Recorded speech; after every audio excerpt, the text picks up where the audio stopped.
Selamat datang di channel Sumber Belajar, media belajar masa kini.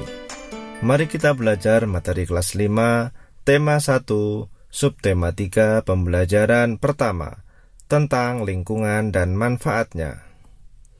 Namun sebelumnya, silahkan klik tombol subscribe dan nyalakan loncengnya agar kalian tidak ketinggalan video terbaru dari kami. Mari kita simak video pembelajaran berikut ini. Sobat Sumber Belajar, amatilah gambar berikut ini. Kemudian buatlah cerita sesuai dengan gambar berikut. Sebelum membuat cerita, tentukan ide pokoknya terlebih dahulu. Sebagai contoh, ide pokoknya adalah: yang pertama, gerabah terbuat dari tanah liat. Kemudian ide pokok yang kedua, tanah liat yang sudah dibentuk lalu dikeringkan dan dibakar. Berikutnya kita akan membuat cerita sesuai dengan ide pokok di atas. Sebagai contoh,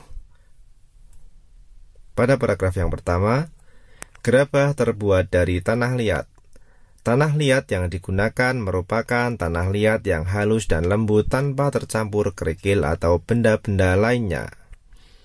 Kemudian pada paragraf yang kedua, bisa kita tuliskan, tanah liat yang sudah dibentuk lalu dikeringkan dan dibakar. Waktu pengeringan tergantung dari kondisi cuaca. Setelah itu kemudian dibakar dan dibersihkan. Ada juga yang diberi warna dengan cat sehingga tampak lebih cantik. Sobat Sumber Belajar, marilah kita simak bacaan berikut ini. Gerabah dari Pulau Madura. Salah satu warisan karya budaya yang sangat tua, luas persebarannya, dan mampu bertahan hingga sekarang adalah gerabah, yakni barang pecah belah dari tanah bakar yang dibuat secara tradisional. Gerabah juga dikenal dengan sebutan tembikar. Gerabah konon sudah dibuat manusia sejak mereka hidup menetap dan mulai bercocok tanam beberapa ribu tahun sebelum tahun Masehi, dan kini masih kita dapatkan di seluruh pelosok Nusantara, tidak terkecuali di Pulau Madura. Pada situs-situs kebudayaan dan purbakala, banyak dijumpai gerabah atau tembikar yang difungsikan sebagai peralatan atau perkakas rumah tangga dan untuk keperluan peribadahan serta penguburan mayat. Gerabah yang paling sederhana dibuat dan dibentuk hanya menggunakan tangan dengan ciri adonan yang kasar, dan bagian-bagian gerabah tersebut masih dipenuhi oleh jejak-jejak jari. Selain itu, bentuknya kadang tidak simetris. Tidak terkecuali di Pulau Madura, gerabah dibuat untuk difungsikan sebagai peralatan sehari-hari masyarakat setempat, yang dilakukan secara tradisional seperti apa yang dilakukan oleh para pendahulunya. Kesamaan pembuatan gerabah di Madura sekarang ini dengan para pendahulunya adalah proses pembuatan dan bentuknya yang masih tradisional, sama seperti gerabah-gerabah yang dihasilkan pada zaman terdahulu. Gerabah-gerabah yang dihasilkan oleh para pengrajin di Madura adalah gerabah yang dibuat dari tanah liat yang berwarna kuning dengan pasir halus. Tanah liat hitam dapat juga dipergunakan tetapi kualitasnya kurang baik. Beberapa daerah di Madura menjadi penghasil gerabah, seperti di Mandala Anduliang, Duko Rubaru, Yangkatan Kiangan, Baragung, Pademawa, Dalpenyang Pakaporan, dan Blega Bangkalan. Di antara daerah-daerah tersebut yang sangat terkenal adalah Karangpenang Sampang dan Andulang Sumenep. Kedua daerah tersebut memproduksi gerabah dalam bentuk genteng. Memang tidak semua daerah di Madura menghasilkan gerabah. Hal ini disebabkan karena tidak semua wilayah di Madura memiliki struktur tanah liat yang dijadikan bahan dasar pembuatan gerabah. Secara umum, tanah-tanah di Madura mengandung pasir yang tinggi karena Pulau Madura dikeliling oleh pantai sehingga tidak bisa digunakan untuk membuat gerabah. Di antara daerah-daerah penghasil gerabah tersebut ada semacam perjanjian kerja untuk membuat barang-barang yang sudah ditentukan secara turun-temurun atau spesialisasi. Dengan spesialisasi ini, persaingan dapat dicegah. Gerabah Madura juga memiliki kekhasan lokal yang disebabkan oleh keahlian atau keterampilan pengrajin, tersedianya bahan, teknik pembuatan, dan teknik pembakaran. Dengan spesialisasi dan ciri khasnya itu, banyak kampung diberi nama sesuai dengan nama jenis tembikar tertentu. Sobat Sumber Belajar, peralatan pengrajin gerabah Madura adalah alat-alat tradisional yang tidak jauh bedanya dengan yang sudah digunakan pada zaman prasejarah. Alat-alat umum adalah cangkul, linggis, ember, dan alat-alat khusus seperti berikut. Yang pertama, panombu atau penumbu, berupa bulatan bertangkai untuk alat pembentuk bagian dalam. Yang kedua, panempa atau penempa, untuk pembentuk dan penghalus bagian luar berupa sekeping papan. Yang ketiga, pengorek atau pengerok, sejenis sabit bermata miring bertangkai panjang untuk menghaluskan bagian dalam. Yang keempat, panyabungan, wadah air untuk menetesi gerabah dengan secarik kain agar mudah dihaluskan.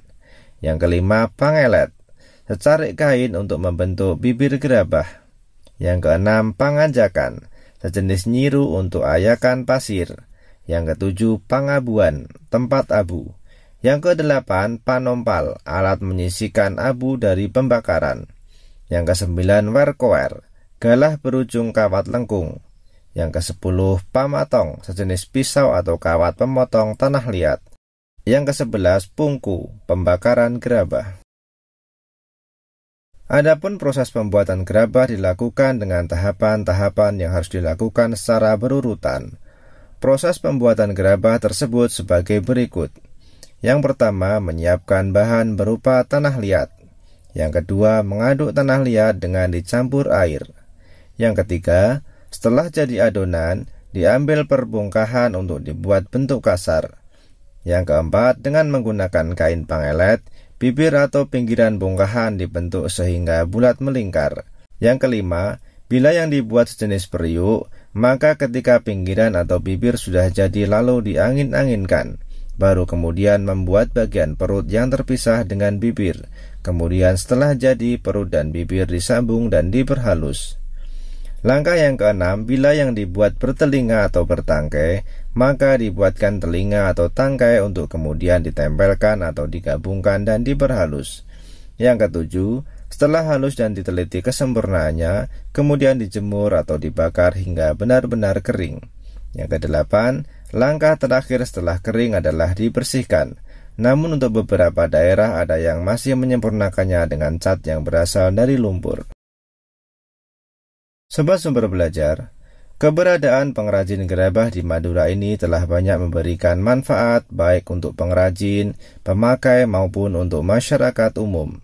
Pemakai gerabah Madura memperoleh banyak keuntungan seperti harga murah, anti karat, mudah dibersihkan dan mengurangi polusi. Di samping itu juga dapat menyerap banyak tenaga kerja. Kerajinan gerabah ini juga merupakan salah satu cara melestarikan warisan budaya yang telah turun-temurun. Mengingat manfaat-manfaatnya tersebut, maka pelestariannya perlu mendapat perhatian kita semua. Salah satu caranya dengan menjaga kualitas. Meski gerabah masih tetap diproduksi, tetapi dalam perkembangannya dihadapkan pada produk-produk modern.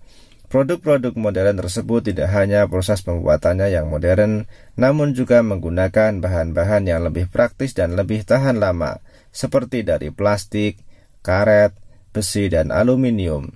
Akibatnya, lambat laun menggeser keberadaan gerabah. Para pengrajin pun juga terancam.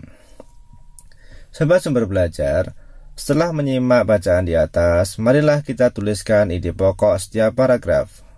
Pada paragraf yang pertama, ide pokoknya adalah salah satu warisan karya budaya yang sangat tua, luas persebarannya, dan mampu bertahan hingga sekarang adalah gerabah, yakni barang pecah belah dari tanah bakar yang dibuat secara tradisional.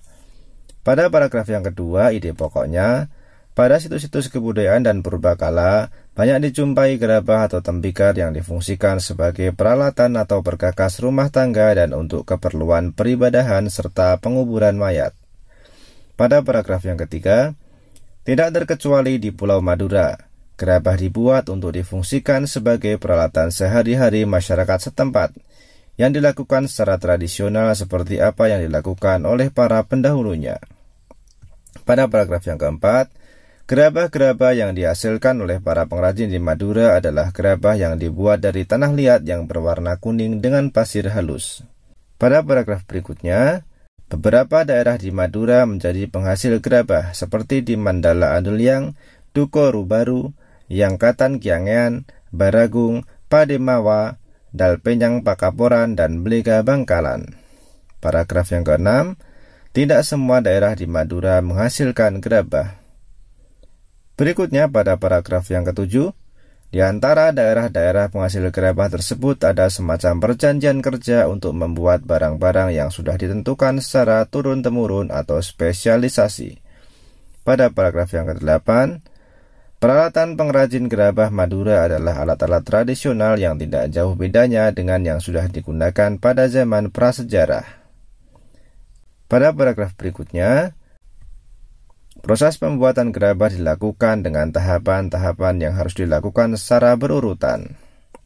Pada paragraf yang ke-10, ide pokoknya, keberadaan pengrajin gerabah di Madura ini telah banyak memberikan manfaat baik untuk pengrajin, pemakai maupun untuk masyarakat umum. Pada paragraf yang terakhir, ide pokoknya adalah meski gerabah masih tetap diproduksi, tetapi dalam perkembangannya dihadapkan pada produk-produk modern.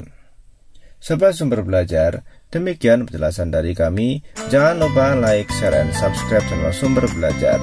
Terima kasih.